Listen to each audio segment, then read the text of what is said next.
तशी बुद्धी आहे. सजीवत्व येण्याला जे विशेषत्व करावं लागतं तेवढ्यापुरती त्या प्राण्यांमध्ये आहे, पण निर्णयाकरता ती नाही आहे त्यांच्याजवळ. भोगापलीकडे ते काही करू शकत नाही असे ते आहे. त्यांचे प्रकार दोन मानवेतरांचे, एक स्थावर आणि दुसरे जंगम. झाडं एका ठिकाणाहून दुसऱ्या ठिकाणापर्यंत हालत नाहीत, जात नाहीत, चालत नाहीत, त्यांना स्थावर म्हणतात. पण गाय, म्हैस, हरिण, वाघोबा, सिंह, साप, विंचू एका ठिकाणाहून दुसऱ्या ठिकाणी जातात, त्यांना जंगम म्हणतात. गच्छन्ति इति जंगमाः, जातात, चालतात, ते सगळे जंगम आहेत. आणि स्थिती पावलेले आहेत ते स्थावर आहेत. गवताची काडी सुद्धा स्थावर आहे. वनस्पती विभाग हा स्थावर भूत आहे, सजीव पण स्थावर, मानवेतर. या प्रकारे एवढी वर्गवारी कशासाठी केली? या सगळ्या भूतांमध्ये माणसाने आपल्याला आता समजून घ्यावं की मी खूपच काही विशेष आहे रे वा, याच्या इतकं दुसरं काहीच विशेष नाहीये. मी माणूस झालो, माझं अनंत पुण्यपणाला लागलं. सगळे सजीवात आले. खूप लोक मुंबईत जातात, आणि मी पण गेले एकदा मुंबईला, आणि माझ्याबरोबर पुष्कळ लोक होते. त्यातल्या काहींनी टॅक्सी केल्या, काहींना घ्यायला घरच्या कार आल्या, काहींनी रिक्षा केल्या. मलाही पुष्कळ हिंडायचं, जायचं होतं. टॅक्सीचं भाडं विचारलं, तो म्हणे इथून ते तितकं जायचं, 500 रुपये लागतील. मी म्हटलं हे कुठून 500 रुपये आणू? ऑटो रिक्षाला विचारलं, तो म्हणे 250 रुपये लागतील. कसंच करावं आता आपण? पर्स उघडून पाहिली, त्याच्यात 5 रुपये होते. सगळेजण आम्ही मुंबईत आलो. ते हजारो माणसं मुंबईत आले, आणि तशी मी पण मुंबईत आले. पण मुंबईमध्ये येण्यापुरत्या भाड्याचेच पैसे माझ्याजवळ होते, म्हणून मुंबईत गेल्यावर मी काही करू शकले नाही. कोणी ते प्लॅनेटोरियम पाहायला गेलं, कोणी जुहू चौपाटीला गेलं, कोणी महालक्ष्मी मंदिराला गेलं, कोणी आणखी कुठे कुठे गेले. आणि मी ते स्टेशनवरच बसले की कोणीतरी एखादा दयावंत मला नेतो का. मुंबईत जायपुरतेच जवळ पैसे, तिथे काही भोगण्यासाठी नाहीच माझ्याजवळ. तसे सजीव होण्यापुरतंच पुण्य, तिथे काही छान पसारा मांडून वैभव ऐश्वर भोगावं याच्यापुरतं पुण्यच नाही. असे माणसं आहेत, पुष्कळ माणसं आहेत. बुद्धीचे वैभव अन्य नाही तुझे, एका केशवराजे सकळ सिद्धी. इतकं पुण्य कमी पडून गेलं. असे माणसं खूप आहेत. परमार्थाच्या नावाने त्यांना काही स्वप्नात जाणीव नाही. आपलं हे मानवी आयुष्य इतकं उत्तम सजलेलं शरीर, आणि याचा काय उपयोग आहे? देवाने कोणत्या बुद्धीने हे शरीर असं दिलं? उभं शरीर दिलं, बाकीचे आडवे आहेत आणि तिरपे आहेत, त्यांना तिर्यक योनी म्हणतात. सगळे पक्षी तिरपे शरीराचे आहेत, सगळे चतुष्पाद प्राणी आडवे आहेत, आणि हाच एकटा उभा आहे. काहीतरी तर देवानी ठरवलं असेल ना याला उभं करून काय करायचं ते. शिक्षा म्हणून नाही उभा केला, शिक्षा म्हणून उभं करण्याचं काम मास्तर करतात. आपल्यावर कृपा करण्यासाठी त्यांनी आपल्याला उभा केलाय. नर करणी करे सो नरका नारायण होय. करणी कर्म करण्याकरता शरीर उभं आवश्यक आहे. पशु पक्षी कर्मे करू शकत नाही, शरीर अनुकूल नाहीये, उभं नाहीये. वानर थोडं थोडं उभं राहतं, काही काही वेळेला वानर उभे राहतात 2 पायावर, पण नेहमी नाही राहू शकत. त्यांच्या नरपणाची शंका आहे म्हणून त्यांना वानर म्हणतात.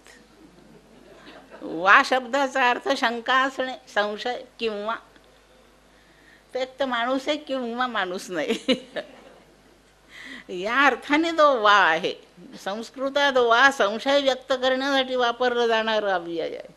ते जोडून नर तयार केला म्हणजे वानर झाला, असं त्याची शंका आहे माणूस असण्याची. एकच उभा आहे फक्त.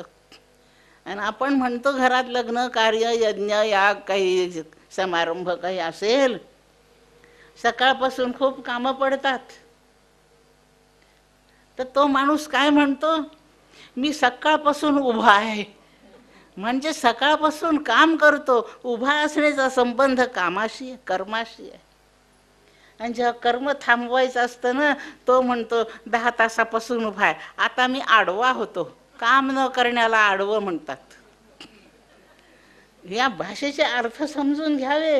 ही भाषा आपल्याला शहाणं बनवते. आडवा होणे म्हणजे काम बंद करणे, आणि उभा होणे म्हणजे काम करणे. मग उभं शरीर कर्मासाठी दिलं रे, अशी करणी कर्म की नारायणच होशील, असं हे शरीर. इतकं बहुमोल शरीर. ह्या शरीरातली ती बहुमोल यंत्रणा 3 काळाच्या भानावर जगवते. आणि वर्तमान काळाला प्राधान्य देऊन इथे काय करायचं आत्ता करून घे. भविष्यकाळ येण्याची वाट पाहू नको, येण्याची खात्री बाळगू नकोस, आणि वर्तमान काळ हातात आहे तो गमावू नकोस. एवढं बुद्धीने त्याला शिकवायचं. आणि त्यांनी वर्तमानेन कालेन प्रवर्तन्ते विचक्षणा, हा असं लक्षात ठेवून शहाण्यासारखं इथे जगायचं. असं कर्म करावं. एवढं केलं असताना काय होतं, आता आपल्या एकूण जीवनाचा विचार मांडू थोडा वेळ. कसा विचार आहे तो, माणूस इथे काही करतो वा नाही पण करीत, काही भोगतो वा नाही पण भोगीत, काहीतरी असेल. त्याला सुखाचाही अनुभव येतो आणि दुःखाचाही येतो.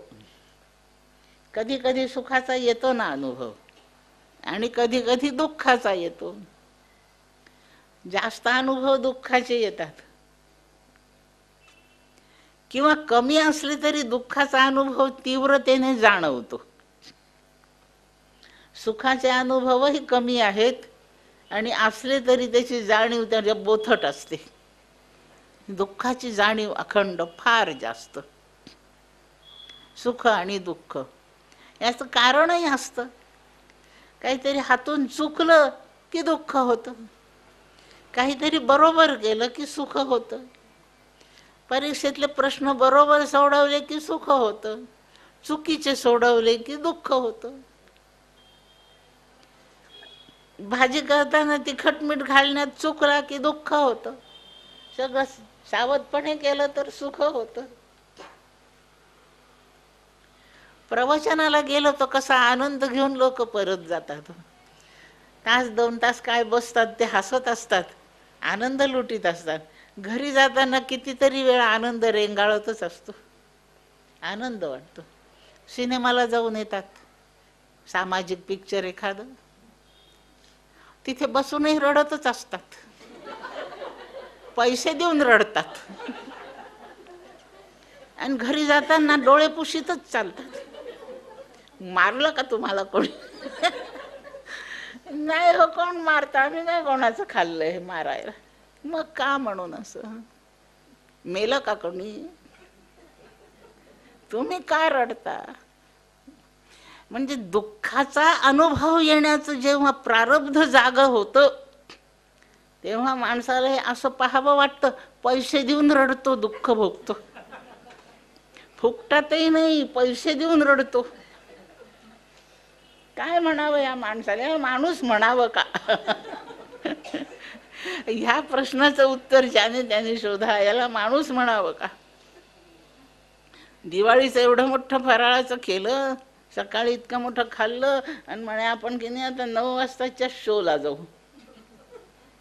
खूप फटाके रात्री उडवले होते, आज पाडव्याचा दिवस आहे, इतकं मोठं फराळाचं खाल्लं, आवडीचं खाल्लं, पाहुणे रावणे आप्त इष्ट मित्र जमले आहेत, मौज मजा झाली, सिनेमाला गेले, 3 तास रडून आले.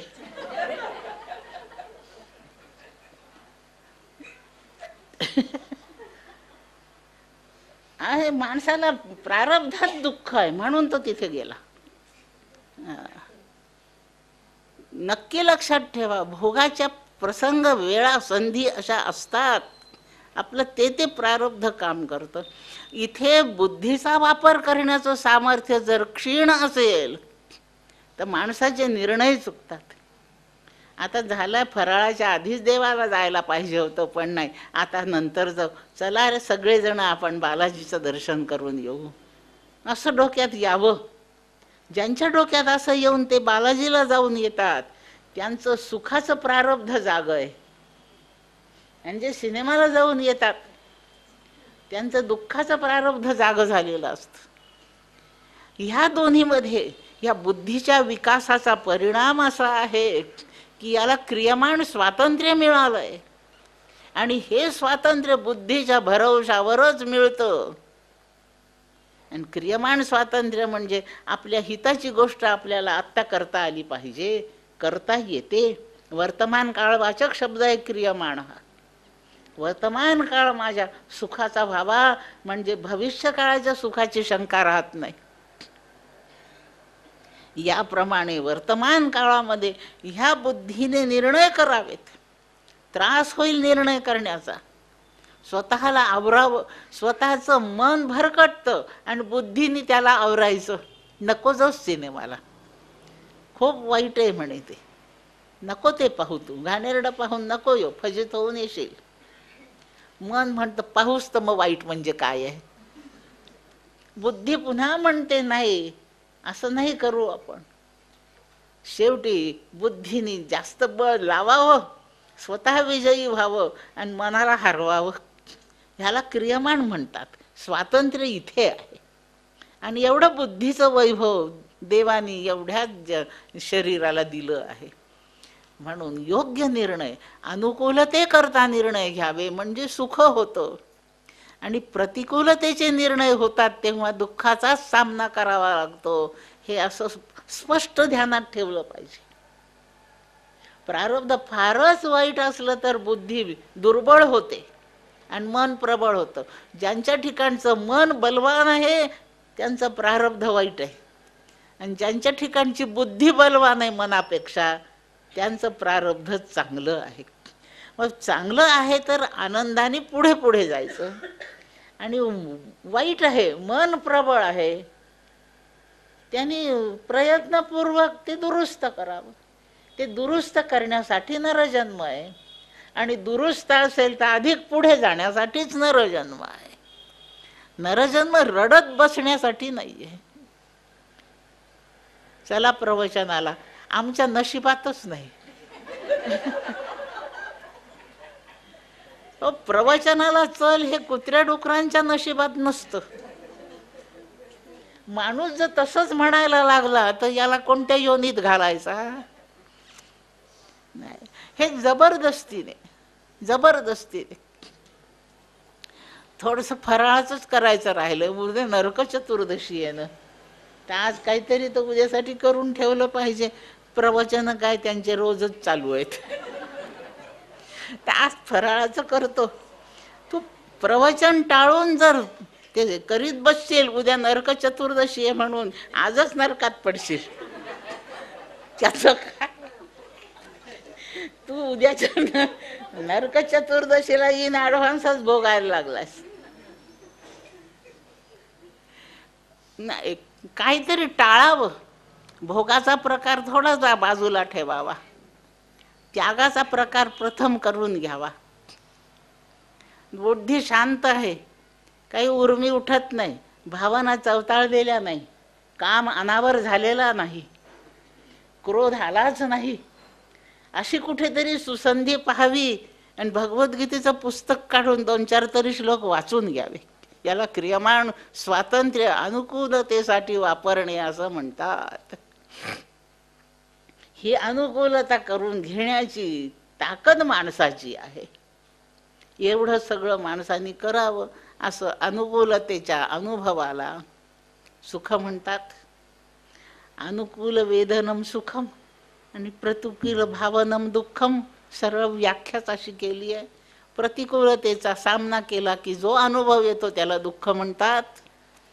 तेव्हा कर्म चुकलेलं असतं, चुकलेल्या कर्माला पापकर्म म्हणतात, म्हणून पापाचं फळ दुःख आहे असं सर्वसाधारण सगळ्यांना माहीत आहे. कर्म चुकणे म्हणजेच पापकर्म, प्रतिकूल कर्म, त्याचं फळ दुःख होतं. आणि म्हणून माणसाने प्रतिकूलतेतून अनुकूलतेचा अखंड विचार करा, त्याच्याशी सन्मुख राहायचा प्रयत्न करावा. असं झालं म्हणजे ह्या माणसाच्या शरीराचं फार कल्याण आहे. आता माणसाच्या शरीराने नक्की काय काय करायचं याचा एक थोडासा विचार करणं भाग आहे. आपल्याला सततचा एक अनुभव आहे आणि तो अनुभव म्हणजे मी देह आहे असाच आहे. आपल्याला जो अनुभव आहे तो आपल्याला सतत मी देह असा अनुभव आहे. माझा परिचय करून देताना ह्या शिक्षिका होत्या, ह्या अमक्याची मुलगी आहे, ह्या अमक्या गावाला राहतात, ह्या असं जेवतात, त्या तसं खातात. हा सगळ्या माझ्या देहाचा परिचय आहे का नाही सांगा बरं? हा परिचय कोणाचा? माझा आहे का हा परिचय? मी अमरावतीला राहते, हा माझा परिचय आहे का? कोणाचा परिचय आहे? माझ्या देहाचा परिचय. तुम्हीही मला देहच समजता आणि मी तर मला समजतेच आहे. प्रत्येक जण स्वतःचा परिचय करून घेतो, तो मी देह आहे असाच. मला वाटतं मी आता खूप लठ्ठ झाले. हा माझा देहाचा अनुभव आहे, मी नाही लठ्ठ झाले, माझा देह जाड झाला. तुम्ही खूपच वाळल्या हो असं मी त्यांना म्हणते. कोण वाळलं? देह वाळला. मला त्यांचा देहच कळतो. आपल्या पोरासाठी एखादी बायको पाहायची, शोधायची. छान पोरगी सापडली एक, फक्त काळी आहे. परिचय कोणाचा? देहाचा परिचय. सगळा व्यवहार देहावर सुरू आहे. आपल्याला आपण मी देह आहे ह्या भानातून बाहेरच पडता येत नाही. काळे गोरेपणा देह, लठ्ठ जाड बारीक देह, काय खातो पितो देह, कसा दिसतो सुरूप कुरूप देह. आता तुमचं वय किती आहे? 75 ओलांडली. कोणाची? देह. इथून तिथून देह. ताई आता जेवूनच जाणं तुम्ही. नाही, मला रात्रीचं जेवण नाही सोसत. कोणाला नाही सोसत? जेवण रात्रीचं कोणाला नाही सोसत? लाडू खूपच छान झालाय. डॉक्टरनी सांगितलं लाडू नका खाऊ. कोणी खायचा नाही? देहाने. इथून तिथून संपूर्ण व्यवहार आपला रोज तपासा, 24 तास रोज तपासा. हा संपूर्ण कार्यक्रम असा देहाभोवती घोटाळत असतो, देहाभोवती फिरत राहतो. मी देह हीच भावना आहे. प्रातस्मरामी हृदय संस्फुरदात्मतत्वम सच्चित सुखम परमहंस गतीं तुरीयम यत्स्वप्न जागर सुषुप्तिमवैति नित्यम तद्ब्रह्म निष्कलम अहम न च भूत संघा. हा श्लोक उठल्याबरोबर प्रत्येकाने म्हणा. आचार्य शंकराचार्यांनी ब्रह्माचं प्रातस्मरण म्हणून 3 श्लोक लिहिलेत. त्यातला हा पहिला. पहिल्यांदा उठल्याबरोबर कशाचं स्मरण करायचं ते ह्या श्लोकात सांगितलंय. आमच्या घरी आमचाच अनुभव सांगते. एकदा पाहुणे यायचे होते. आता ते उद्या येतील 10-11 वाजेपर्यंत. पुष्कळ 10-12 जण येणार. सगळ्यांचे मग 12-1 वाजता जेवणे होणार. एवढ्या पाहुण्यांसाठी काय करायचं? बरेच वर्षापूर्वीची गोष्ट आहे. तेव्हा चितळे श्रीखंड उपलब्ध नव्हतं. ते घरी दूध आणायचं, ते विरजवायचं, त्याचं दही करायचं, ते धोत्रामध्ये टांगून ठेवायचं, त्याचा चक्का करायचा आणि ते घोटायचं आणि श्रीखंड करायचं. असं स्कूटरला एक किक मारली जाऊन श्रीखंड घेऊन आले असं नाही. म्हणून त्यांच्यासाठी श्रीखंड करायचं ठरवलं. मग ते आज सकाळी दूध आणलं, तापवून ठेवलं. थंडगार करेलं, त्याचं दही विरजवलं, ते दही टांगलं, रात्री टांगलं, सकाळपर्यंत होईल चक्का, पाणी गळून जाईल सगळं. मी काय सांगते आहे, श्रीखंड नाही सांगत. प्रातस्मरामी हृदय संस्फुरदात्मतत्त्वं हा श्लोक शिकतोय आपण. आणि सकाळी उठल्याबरोबर कुठेतरी अंथरुणातच डोळे किलकिलेच होत आहेत, अजून उघडले नाहीत पूर्ण. आता चक्का झाला असेल तयार. प्रातस्मरामी हृदय संस्फुरदात्मतत्त्वं. आचार्य म्हणतात ते चक्के बिक्के काही नाही, उठल्याबरोबर स्मरण कशाचं, कोणत्याही विषयाचं नाही, कोणत्याही भोगाचं नाही, म्हणजे शरीराचं नाही. भोग संबंध आला की शरीरच येतं, शरीराचा नाही विचार. उठल्याबरोबर विचार कशाचा, संस्फुरद आत्मतत्वम. सर्वांच्या हृदय देशी मी अमुका आहे ऐशी, स्फूर्ती स्फुरे अहर्निशी ते वस्तुगामी. अखंड 24 तास शहाण्या वेड्याच्या चित्तामध्ये एकच स्फुरण आहे, मी मी मी मी. अखंडपणे मी चालू आहे, मीच विस्मरण नाही. हे मी जे स्फुरण आहे अखंड चालू असलेलं ते ब्रह्मस्फुरण आहे. सुरुवात सांगितली होती, तत्सृष्ट्वा तदनुप्राविशत. भूतसृष्टी निर्माण केली, प्रत्येक भूतात तो प्रविष्ट राहिला. तो जो प्रविष्ट आहे ते वस्तू, ती ब्रह्मवस्तू, ते परब्रह्म प्रत्येकाच्या ठिकाणी, मानवाच्या ठिकाणी हृदयामध्ये आहे. आणि त्याचा सतत अनुभव सुरू आहे, मी मी असा. मी अमुका आहे ऐशी, मी अमुक आहे. मी टीचर आहे, मी प्रोफेसर आहे, मी डॉक्टर आहे. हे डॉक्टर, टीचर, प्रोफेसर हे फालतू सगळं काही असू द्या, पण त्या सगळ्यात मी महत्वाचा आहे ना. नुसत्या प्रोफेसर आहेचा काही अभिमान नाही होत, मी प्रोफेसर आहे याचं भूषण आहे. डॉक्टर आहे याचा काही आनंद नाही, मी डॉक्टर आहे. मंत्री आहे, काय आपल्याला करायचं आहे त्याच्याशी, आनंद त्याचा नाही, मी मंत्री याचा आनंद आहे. म्हणून मी मंत्री आहे या वाक्यामध्ये मंत्री शब्द आनंदाचा विषय नाही आहे, त्यातल्या आनंदाचा विषय मी हा आहे. मी डॉक्टर, मी अमुक, मी अमुका आहे ऐशी, स्फूर्ती स्फुरे अहर्निशी. मी आई आहे, मी पुत्र आहे, मी शेजारी आहे, मी मित्र आहे. या सगळ्या वाक्यातला मी महत्वाचा आहे. आणि हा अखंडपणे आपल्याला भान देत असतो, सावधच करीत असतो. हे स्फुरण जे आहे, हे स्फुरण भगवान म्हणताय ते मीच आहे. तो मी म्हणजे मी स्वतः भगवान परमात्माच आहे, त्याचं ते स्फुरण आहे. असं जे अखंड स्फुरण चालू आहे याच्यावर नजर ठेवायची. प्रातस्मरामी हृदय संस्फुरद आत्मतत्वम. हे आत्मतत्वाचं स्फुरण आहे. आत्मतत्वाचं स्फुरण अंतःकरण नावाच्या यंत्रणेमुळे आपल्याला अखंड चालू आहे. ह्या स्मरणात आत्मतत्वम हृदय संस्फुरद आत्मतत्वम. ते आत्मतत्व कसं आहे, सच्चित सुख, ते सच्चिदानंद रूप आहे, सच्चित सुखम. मग ते मला का नाही उमजत आहे, सगळ्यांना का नाही उमजत? ते परमहंस गती आहे. जे परमहंस प्रकारचे संन्यासी तत्ववेत्ते ज्ञानी झाले त्यांच्या गतीचा विषय आहे, त्यांना उमजतो तो. सच्चित सुखम परमहंस गतिम. आणि तुरीयम, आपल्याला जागृती, स्वप्न, सुषुप्ती 3 अवस्था ओळखीच्या आहे.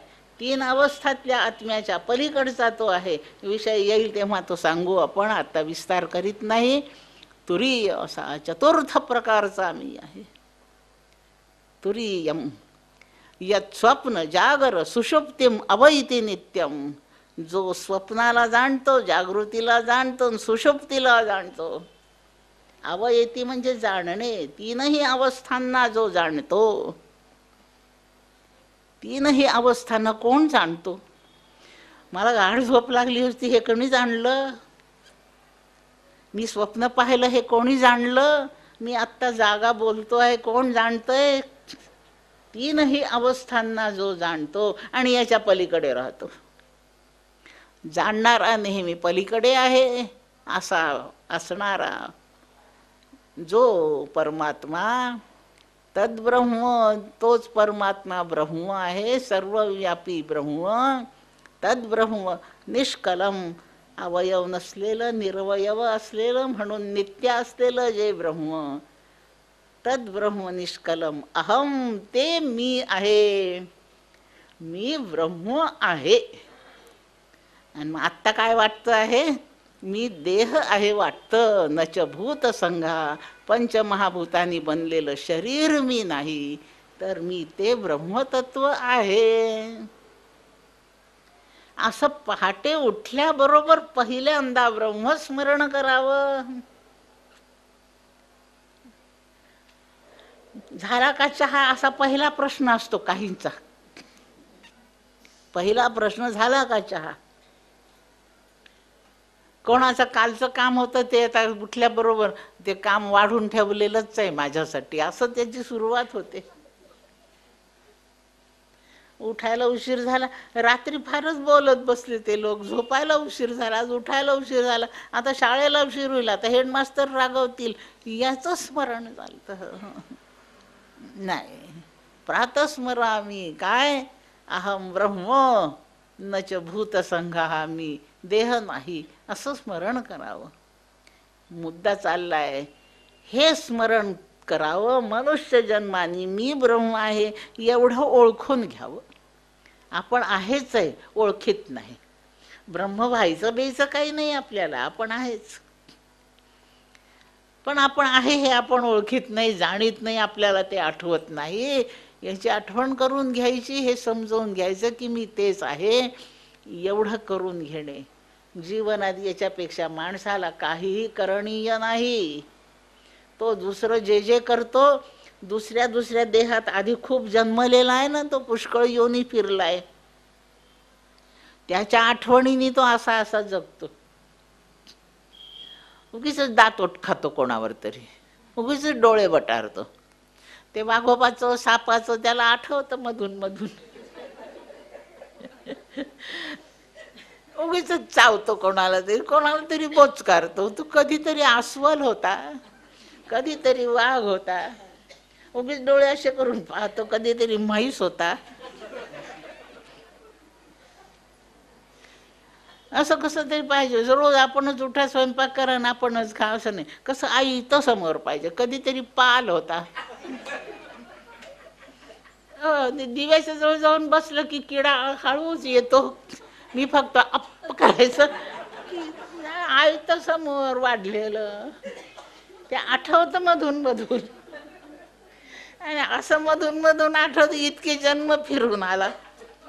तसंच ते सकाळी उठून मी शरीर आहे असं अनेक जन्मात करीत आला ना, मग अजून आठवतं. एवढ्यासाठी क्रियमाण स्वातंत्र्य बुद्धीच्या द्वारे या ठिकाणी वापरायचं, वारंवार ते करायची, प्रॅक्टिस करायची, त्याचा अभ्यास करून ते आत्मसात करायचं. अशी सवय लावता लावता पुन्हा एक जन्म असा छान येईल की त्यावेळेला सकाळीच कशाला आठवायचं, दिवसभर तेच आठवत राहील ना. मग कोणताच क्षण असा राहणार नाही की मी शरीर आहे असं त्याला वाटेल. आयुष्यभर प्रत्येक क्षणी मी ब्रह्म आहे असंच वाटत राहील. आणि असं समजून घेणे, मी ब्रह्म आहे याचा अनुभव घेणे, साक्षात्कार त्याचा होणे, ही ब्रह्मरूपता, ही आपली मिरास आहे. तुका म्हणे, हे मिरासी बुडी द्यावी ब्रह्मरसी. भोगासाठी नाही, भोग भोगावरी द्यावा, संचिताचा करूनी ठेवा. शांती धरणे जीवासाठी, दशा उत्तम गोमटी. देह लेखावे असार, सत्य परोपकार. तुका म्हणे, हे मिरासी बुडी द्यावी ब्रह्मरसी. आपली काही मिरास असेल तर ब्रह्मरसात डुंबत राहणे, आणि ती सोडून दिली आणि भोगामध्ये गटांगळ्या खात पडला. ब्रह्मरसामध्ये छान तरत राहावं, डुबक्या घेत राहाव्या. आपण पाण्यातच असतो, दुःखाच्या पाण्यात असतो, त्याला गटांगळ्या खाणे म्हणतात. आणि ब्रह्मरसामध्ये असतं तेव्हा त्याला पोहणे म्हणतात, त्याला तरणे म्हणतात, त्याला जलविहार म्हणतात. ब्रह्मरसात डुबक्या घेत राहण्याला जलविहार म्हणतात. जलविहार करायचा आहे, गटांगळ्या नाही खायच्या. गटांगळ्या संसार सागरात आहेत आणि जलविहार ब्रह्मरसात आहे. असं 24 तास अहोरात्र आपल्याला जर जाणवत राहिलं तर यापेक्षा जीवनात काही मिळवायचं नाही. याला शाश्वत सुखाचा लाभ म्हणतात. याला सर्व कर्मबंधातून सुटणे मुक्ती असं म्हणतात. याला ब्रह्म साक्षात्कार म्हणतात. याला जीवन मुक्ती म्हणतात. याला मोक्ष म्हणतात. याला निर्वाण म्हणतात. म्हणा काहीही, अवस्था ती एकच आहे, स्थिती आहे, अवस्था नाही. ते बदलत नाही म्हणून ती स्थिती आहे. अशी स्थिती प्राप्त करून घेणे मानव शरीर ज्या ज्या जीवांना मिळालं त्या सर्वांचं हे एकमेव ध्येय आहे. आत्यंतिक दुःखाची निवृत्ती आणि आत्यंतिक सुखाची प्राप्ती एवढं ह्या शरीराने करता येतं. दुःखाच्या निवृत्तीला व्यावहारिक साधनं पण आहेत. ताप आला, डॉक्टरकडे जावं, 2 गोळ्या घ्याव्या, ताप जातो, आहे उपाय. डोळे आले, काही औषध ड्रॉप्स टाका डोळ्यामध्ये, बरे होतात, उपाय आहे. फारसे पैसे नाही पोटबीट भराय पुरते, थोडीशी नोकरी धंदा करा, पोटापुरतं नक्की मिळतं, उपाय आहे. ते शेजारी खूप भांडतात, त्याचा त्रास फार होतो, घर बदला, उपाय आहे.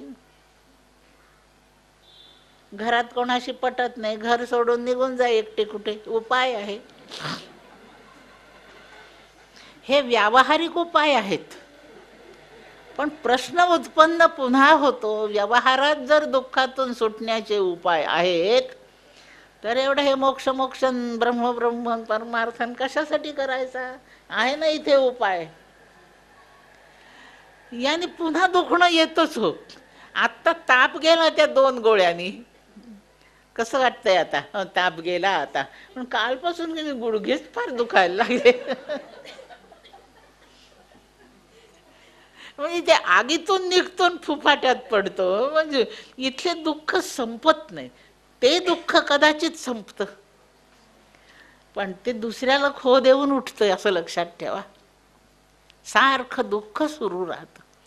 म्हणून इथे एका दुखण्यातून उपाय होऊन आपल्याला सुखाची अनुभूती होते, पण ते सुख शाश्वत नसतं. कदाचित काही काही वेळेला ते औषध घेतलं दुखणं वाढायलाही लागतं. त्या औषधाने दुखणं उग्र होतं, अधिक वाढतं, वा ते बरं होतं पण दुसरं दुखणं त्याच्या जागी असतं. लेऊनी सुखाची अंगी सळीत जगा, विषयी जे जे सुख ते ते जाणीजे परम दुःख. ते दुःखच आहे.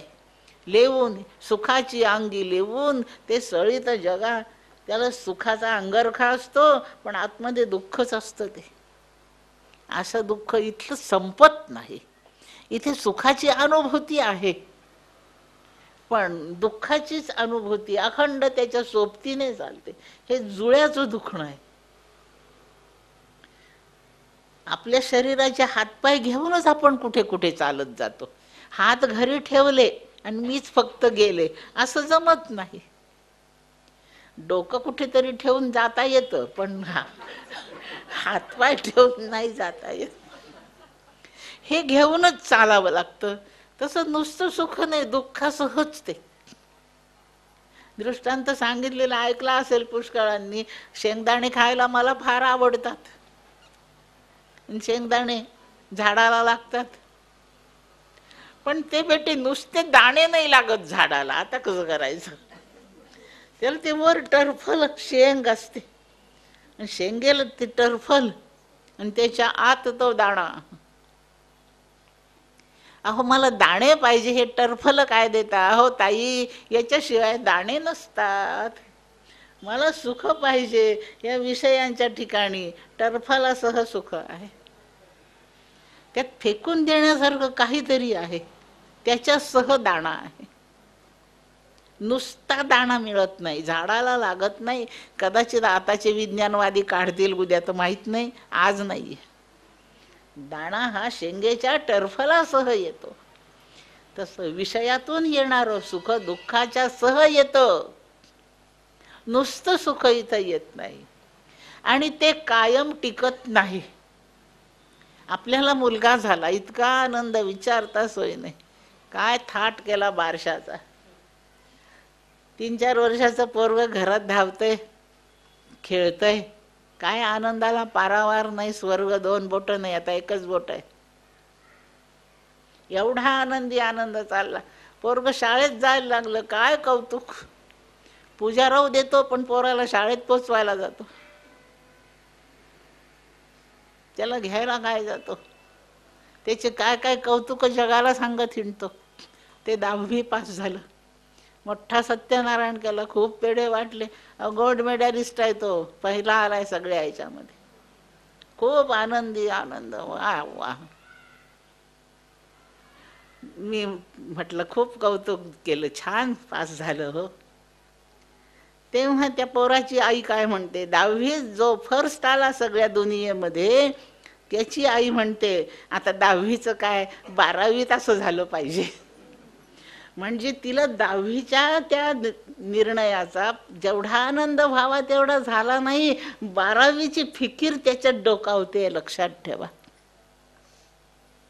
ती दुःखासह 10वीचा आनंद करते. आणि 12वी झाल्याबरोबर 12वी ते पुन्हा तसाच रिझल्ट चांगला आला. तुम्हाला काळजी वाटत होती ना, काय पोरग छान आहे हो, कसं हो, आता काय. म्हटलं काय झालं आता, याच्यात काय कमी आहे आता. आता ते जाईल दुसरीकडे हो, आता कशाला आपल्या जवळ राहत आहे. पोरग झाल्याच्या दिवशीचा आनंद विचारात घ्या, आता 12वी पास झाल्याच्या दिवशीचा आनंद घ्या. प्रपंच असा आहे, सुख देतो, टिकाऊ देत नाही, शाश्वत सुख देत नाही. आणि अधिक सुखाची नेहमी कामना. 10वीच्या यशाबरोबर 12वीच्या यशाचा संकल्प सुरू आहे. आणि म्हणून विषयात होणाऱ्या सुखाला सातिशय सुख म्हणतात. यातल्या सुखापेक्षा अधिक वरचढ सुख इथे उपलब्ध होऊ शकतं आणि त्याची सतत अपेक्षा करीत माणूस राहतो. तृप्ती कधी होत नाही, समाधान होत नाही. आणि ज्याच्यापेक्षा अधिक सुखच नसेल असं सुख जे असतं त्याला निरतिशय सुख म्हणतात. अतिशय शब्दाचा संस्कृत मधला अर्थ अधिक असा आहे. ज्याच्यापेक्षा अधिक काही उपलब्ध आहे त्याला स अतिशय, आणि ज्याच्यापेक्षा अधिक काहीच उपलब्ध नाही ते निरतिशय, निरअतिशय असं सुख. ते फक्त ब्रह्मसुख आहे. ते ब्रह्म मी आहे हे समजण्यामध्ये निरतिशय सुख आहे. कधी संपणार नाही असं शाश्वत सुख आहे. आणि तेवढं मिळण्यासाठी सतत धडपड आहे. एक सुख विषयाचं मिळून माणूस जर तृप्त झाला असता, त्यांनी एवढ्या उलाढाल्या केल्याच कशाला असत्या. 1 BHK मध्ये जर त्याला खूपच आनंद असता, त्यांनी 2 BHK ची धडपड केलीच नसती. पण करतो. ह्या कंपनीतल्या नोकरीत जर खूप आनंद झालाच असता, त्यांनी दुसरी कंपनी शोधलीच नसती. लक्षात ठेवा, तो अतिशय अतिशय मिळवण्याच्या मागे असतो. ज्याच्यापेक्षा अतिशय आता काही नाही अशा सुखाला ब्रह्मसुख नाव आहे. आणि तेवढं ब्रह्मसुख ह्या शरीराने मिळवता येतं. दुसऱ्या शरीरात सातिशय सुख मिळवता येतात. ते पुष्कळ मिळतील. इथंही जर तेवढ्यातच राहिलो आणि एकदा दुःखाची सवय लागली ना, म्हणजे माणसाला तेच बरं वाटतं. जेवढं काही अभद्र, जेवढं काही वाईट, त्याच्यातच बरं वाटायला लागतं. एक लहानशी गोष्ट सांगते आणि थांबते. एक आंधळ जोडपं होतं. त्यातली ती पत्नी आंधळी, दोन्ही डोळ्यांनी ठार आंधळी, प्रकाश नव्हता कळत त्यांना. आणि तो पती तसाच आंधळा. त्यांनी हे जग पाहिलंच नाही, उजेड नाही पाहिला. असे दोघं ते अंध. त्यांचा एकमेकाशी विवाह जुळला, योग छान, दोघांचे जुळले, विवाह झाले. त्यांना पुत्र झाला पहिला, तो जन्मांध निघाला, दोन्ही डोळ्यांनी, तो ठार आंधळा. हे जसे घरात बोलायचे, ते पोर मोठं होत गेलं, यांच्यासारखं तेही बोलायला लागलं. 2-3 वर्षांनी आणखी एक पुत्र झाला, तोही तसाच अंध निघाला. योगायोगाने तिसरं पोरग झालं, तेही आंधळच. आता घरात 5 आंधळे आहेत, हे 2-3 पोरं. ते पोरं आता मोठे 3-3, 4-4 वर्षाचे, 8-10 वर्षाचे असे झालेले आहेत. घरामध्ये रूप हा विषय सोडून बाकी सगळं बोलायचं. त्यांच्या जीवनात 4च विषय आहेत. रूप नाही, रस आहे, गंध आहे, स्पर्श आहे, आणखी काय राहिलं? शब्द आहे. शब्द, स्पर्श, गंध, रस 4 विषय आहेत. आणि त्यांच्या जीवनात रूप हा विषय नाही. प्रकाशासंबंधी बोलायचं नाही. काय योगायोग आहे, 4थं पोरग झालं आणि दोन्ही डोळ्यांनी डोळस झालं. ते थोडंसं मोठं झालं, 2-4 शब्द बोलायला लागलं, बोलता बोलता खेळायला लागलं, खेळता खेळता सवंगड्यात बाहेर जायला लागलं. आणि बाहेर जाता जाता त्यांनी पोराच्या तोंडचे शब्द ऐकले. ह्या दिवाळीत की नाही माझ्या बाबांनी माझ्यासाठी हा निळ्या रंगाचा शर्ट आणला. त्याला कळलं निळा रंग म्हणजे काय. दुसरा म्हणतो माझ्यासाठी दिवाळीत नाही आणलं, पण दसऱ्याच्या वेळी हा गुलाबी शर्ट माझ्यासाठी आणला. तर गुलाबी त्याला कळलं. छान फळं दिसले की कशी पिवळी पिवळी मोसंबी आहे, त्याला पिवळा रंग कळला. दुसरे पोरं म्हणायला लागला, अरे तू खूपच सुंदर दिसतो रे, गोरा गोर आहेस रे तू. त्याला गोरा कळलं, सुंदर कळलं, पिवळा, काळा, लाल असे रंगाचे नावं कळले. ते घरात आलं आणि ते म्हणतं की बाबा मला तुम्ही आता की निळा शर्ट आण.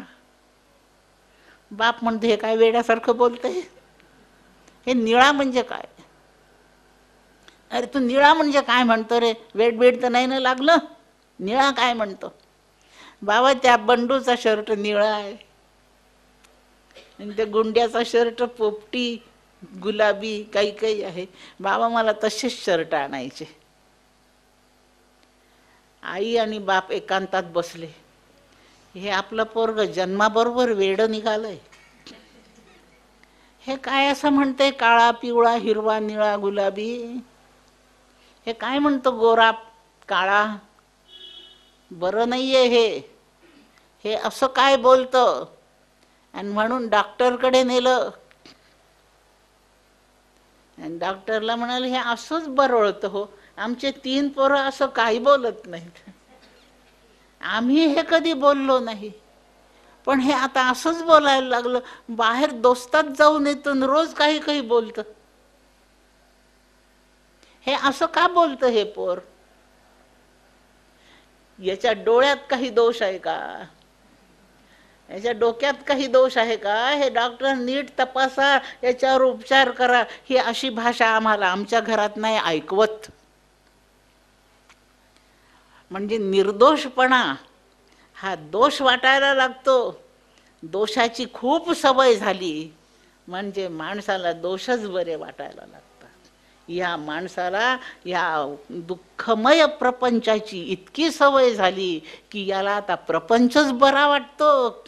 आणि कोणी जर परमार्थी निघाला तर वाटतं याच्यातच काही विकृती आली का काय.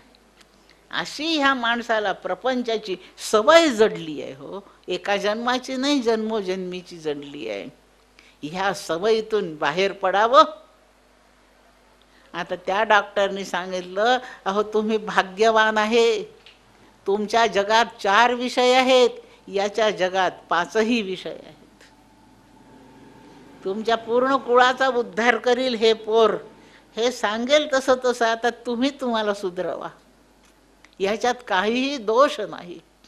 ते त्यांना पटेना, प्रपंच सुटेना, तसे आपण ह्याच्यातच बरं वाटतं, याच्यातच बरं वाटतं, याच्यातच बरं वाटतं. आचार्य म्हणतात ना, अंगं गलितम पलितम मुंडम दशनविहीनम जातंतुंडम वृद्धो याती गृहीत्वा दंडम तदपि न मुंचती आशापिंडम. म्हातारपण आलं तरी नाही प्रपंचातून बाहेर सुटत माणूस, नाही सुटवत, नाही निघवत बाहेर. आता काय नाही, डोळे मिटायचे दिवस जवळ आले, आता 87 व चालू आहे. पण मी एकदा असं म्हणतो की एकदा सोन्याचे फुलं डोक्यावर पडावे डोळे मिटावे तदपि न मुंचती आशा पिंडम. सोन्याच्या फुलातून डोकं नाही बाहेर पडत. कार्तिक मार्गशीर्ष महिन्यामध्ये ते काटेकोराटीला फुलं येतात, केशरी भगव्या रंगाचे फुलं. त्याला आमच्या भागामध्ये सोन्याचीच फुलं म्हणतात. आता ते 32,000ची सोन्याचे फुलं कुठून आणायचे?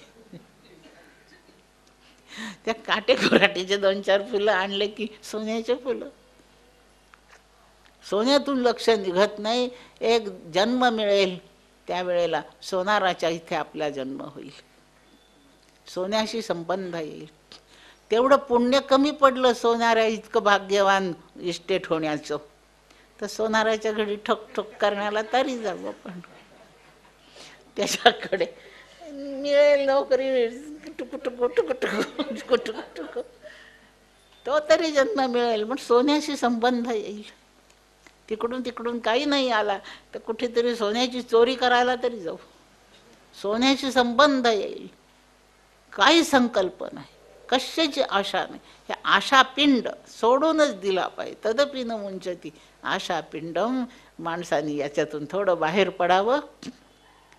आत्तापर्यंत आपण शिकलो, भगवंत सर्व व्यापी आहे, समत्वाने आहे, समोहम सर्व भूतेषु. चैतन्यमय दृष्टी जर आपल्याला आली तर कीटक अधिक सगळे, पशु पक्षी सगळे, माणसं सगळे, देव देवता सगळे, जीवनमुक्त, सद्गुरू, संत, राक्षस, दुष्ट, दुर्जन, या सर्वांच्या ठिकाणी एक समान प्रकार, एक समान प्रमाण असं समत्वाने ब्रह्मचैतन्य व्यापलेलं आहे. काही फरक नाही. आणि यांच्याच रूपाने ते आहे, यांच्यातच ते आहे. कुठं बाहेर वेगळं, यांच्याहून बाहेर कुठेही वेगळं ते नाही. अशा प्रकारचं ह्या नावारूपाला आलेलं हे सगळं ब्रह्ममयच आहे. हे स्पष्टपणे आपण ध्यानात घेण्याचा विषय आहे. सगुण रूपाला न येणारा आहे तशी वेगळी एक श्रुती आहे, यथासमय पाहू. पण सर्व व्यापित्वाने ब्रह्म असंच ओतप्रोत आहे, कुठे कमी जास्त नाही. म्हणून कोणाला हिणवण्याचा आपल्याला काही अधिकार पोहोचत नाही, कोणाला वाईट म्हणण्याचा आपल्याला कोणी अधिकार दिला नाही, आणि ते आपण करू नये. यांना नावं ठेवले तर मी ब्रह्माला नावं ठेवले असं होतं. म्हणून हा सिद्धांत स्पष्ट ध्यानात ठेवू. आपल्याला अमृतबिंदूकडे निघायचं आहे. तेव्हा हा एक सिद्धांत, चैतन्य इतकं एक समान असताना इतके भेद कशापायी आहेत? तर ते पहिले 2 भेद, सजीव आणि ही जड, सजीव निर्जीव किंवा जड चेतन त्याला म्हणा, असे भेद आहेत. हे ब्रह्मवस्तूकडून झालेलेच नाही, ती ओतप्रोत समानच आहे. हे अंतःकरणामुळे झाले. अंतःकरणाचे 4 भूमिका आपण पाहिल्या. अशा भूमिका निभावणारं जे यंत्र, ते अंतःकरण मानवी शरीरात ठेवलं गेलेलं आहे, बाकीच्या शरीरात ते नाही. ते का नाही ठेवलं? आणि याचं कारण आहे, ते देह बनताना कमी पुण्याचे बनले आहेत, हे देह बनताना अधिक पुण्याचे बनले आहे. म्हणून हे वेल इक्विप्ड आहे, एवढंच काय. ते सरकारी नोकरांच्या बदल्या होतात, खूप क्लास 1 सुपर क्लास 1 असे अधिकारी, त्यांच्याही बदल्या होतात. अगदी चतुर्थ श्रेणीच्याही लोकांच्या बदल्या होतात. वेगवेगळ्या गावी जायचं, त्यांना तिथे घरं मिळणं मोठं अवघड आहे, स्वतःचे नसतात, भाड्याचे लवकर मिळत नाही, त्यांच्यासाठी क्वार्टर्स असतात. चतुर्थ श्रेणी 1.5 खोली. दिव्याची सोय असते, पंखा असतो, पाण्याची सोय असते, बाकी काही सोय नाही. 3ऱ्या वर्गाचे थोड्या जास्त सोय, 2 खोल्या. 2ऱ्या वर्गाचे कर्मचारी, अधिक मोठं घर, 2 सोयी अधिक जास्त. आणि ते सुपर क्लास 1 वाल्यांचे क्वार्टर्स, 15-20 खोल्या. तिथे रेडिओ लागलेला, TV सेट लागलेला, टेलिफोनची प्रत्येक खोलीत व्यवस्था. यांचे पलंग तिथे सज्ज असतात शयन कक्षामध्ये. मच्छरदाण्या, गाद्या, चादरी, उशा लागलेलं असतं. त्यांच्यासाठी गाड्या असतात. एक साहेबासाठी गाडी असते, घरच्यांना हिंडण्यासाठी दुसरी गाडी असते, 2 ड्रायव्हर्स असतात, पंखे असतात, कूलर्स असतात, एअर कंडिशनिंगसाठी हीटर्स असतात आणि कूलर्सही असतात. काय काय नसतं. वेल फर्निश्ड, वेल इक्विप्ड. जेवढ्या सोयी उपलब्ध करून घेता येतात एवढ्या सोयीने त्यांचा क्वार्टर सज्ज असतो. हे माणसाचं शरीर एक क्वार्टर आहे. ज्यांनी उत्तम पुण्य केलेलं आहे ना, तर सुपर क्लास 1चा जीव, त्याच्यासाठी हे वेल फर्निश्ड क्वार्टर मिळालेलं आहे. आणि तिथे राहून त्या सुपर क्लास 1च्या ऑफिसरनी, त्या सर्वोच्च अधिकाऱ्यांनी जुगार खेळायचा का हो? त्यांनी तिथे काय कार्यक्रम करायचे? TV सगळ्या खोलीत लागले म्हणून TV पाहत बसायचे का? त्याची त्या गावाला ज्यासाठी बदली केली आहे तिथले ठरलेले काम प्रामाणिकपणे, चोखपणे त्यांनी करायचे, एवढीच त्याच्याकडून अपेक्षा आहे. ह्या शरीरात जीवाला पाठवून ईश्वराने काय अपेक्षा केली असेल? सदा देव काजी झिजे देह ज्याचा, सदा राम नामे वदे नित्य वाचा, स्वधर्मेची चाले सदा उत्तमाचा, जगी धन्य तो दास सर्वोत्तमाचा. हे शरीर त्या मोठ्या साहेबांनी त्याला दिलेली जी समाजाविषयीची ड्युटी आहे ती पार पाडण्यासाठी आहे. ते क्वार्टर तेवढ्यासाठी आहे. तसं हे शरीर मी देह नाही, मी ब्रह्म आहे असं समजण्यासाठी आणि आपल्याला समजल्यानंतर दुसऱ्याला समजावून देण्यासाठी सदा देव काजी झिजे असं पाहिजे. असं जर केलं तर याचं सार्थक आहे. मग त्याची आणखीन बढती होते, त्याचा आणखीन पगार वाढतो. देवाची प्रसन्नता झाली म्हणजे पुन्हा आपल्याला याच्यापेक्षा उत्तम शरीर, याच्याहून उत्तम शरीर कोणतं आहे? देवाचं याच्याहून उत्तम नाही, इथेच उत्तम येईल, पण उपजत जीवनमुक्त असेल, वामदेव वसिष्ठासारखा. असं सुंदर क्वार्टर मिळालंय, याची माती नाही करायची. आणि हे समजावून घेण्यासाठी हे शरीर वापरणे एवढंच जीवनाचं ध्येय, हेच प्राप्तव्य, याच्याहून मोठं काही नाही. तद ब्रह्मनिष्कलमहं न च भूतसंघः, हे माझं जीवनाचं ध्येय आहे आणि ते मला प्राप्त करायचं आहे. एवढं स्पष्टपणे समजावून ठेवणे नरजन्माचं कर्तव्य इथं इति होतं. असं समजावून घ्यावं. हा वेदांताच्या अभ्यासाला निघणाऱ्याची साठी पहिला सिद्धांत उपदेश आहे. हा सर्व संत करतायत आपल्याला. प्रास्ताविकाचा आणखीन थोडा भाग आहे की ज्याच्या शेवटी आपण अमृतबिंदूत प्रविष्ट होऊ. आणखी एखाद्या प्रवचनानंतर उपनिषद प्रत्यक्ष सुरू होईल. तोपर्यंत काय माझं बोलणं आहे जरा मोठ्या मनाने ऐकून घ्या. मन मोठं करून ऐका म्हणजे मी बोलते ते बरं लागेल. यापेक्षा मला अधिक चांगलं बोलता येईल, जेणेकरून आपण सगळे रिझाल. असं काही माझ्याजवळ नाही, पण आपल्या प्रसन्नतेने मी नक्की रिझेल, याच्यात काही शंका नाही. उद्या एक आपण भेटूया. आणखी एक मुद्दा बोलून घेते मीच. असा बोलून घ्यायचा आहे की साधारणपणे आपण 16 तारखेपर्यंत प्रवचन घेणार. आज 8 तारीख आहे, 9 दिवस आहेत एकंदर, म्हणजे 9 प्रवचने नक्की आहेत. पण 9 प्रवचनामध्ये उपनिषद पूर्ण होईल असं मला खात्रीने वाटत नाही. आणि 16 तारखेपेक्षा अधिक पुढे राहण्याकरता माझ्याजवळ सवड नाही. म्हणून काही 2-3 दिवस आपण सकाळ सायंकाळ असे 2दा प्रवचन घेतले तर श्रोते मंडळींना चालतील काय, असा मुद्दा आहे. पण उपनिषद पूर्ण व्हावं अशी माझी इच्छा आहे आणि आपली तशीच असणार आहे. पंढरीनाथ महाराज की जय. माऊली ज्ञानेश्वर महाराज की जय. श्री सद्गुरुनाथ महाराज की जय. जय जय रघुवीर समर्थ.